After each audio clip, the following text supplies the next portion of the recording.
सारा देश आज माँ गछटिए पालन कर ओडिशा प्रदेश भारतीय जनता युव मोर्चार राज्य सभापति अभिलाष पंडा द्वारा अस्तरंग ब्लॉक मांडुकी पंचायत रे माँ गछटिए कार्यक्रम होता है। शताधिक महिला एवं युव मोर्चार समस्त कार्यकर्ता मैंने उपस्थित थे।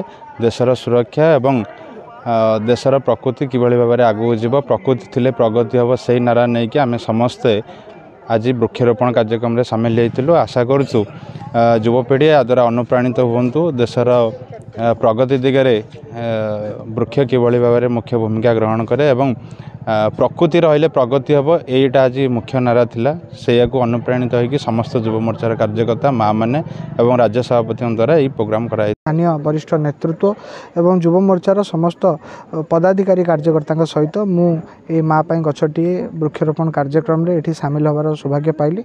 पंचायत कार्यालय निकटस्थ पड़िया आज ये कार्यक्रम रे अनेक करंज गछ जोटा परिवेश पाई बहुत दरकारी गछटे ताकू लगेबार कार्यक्रम होती। स्थानीय महिला माने मध्य उत्साह सहित पार्टिसिपेशन करछंती। समस्त भारतीय जनता पार्टी वरिष्ठ कार्यकर्ता माने मध्य पार्टिसिपेशन करछंती। विशेष भाव युव मोर्चार सब स्थानीय युवक माने बहुत सक्रियतार सहित एथरे भागीदारी रखिछंती। ये कार्यक्रम 15 तारिख पर्यंत चाली रहिबो एवं भारतीय जनता युव मोर्चा एथरे सक्रियतार सहित सबु स्थान रे ओडिसा रे पार्टिसिपेट करिवो।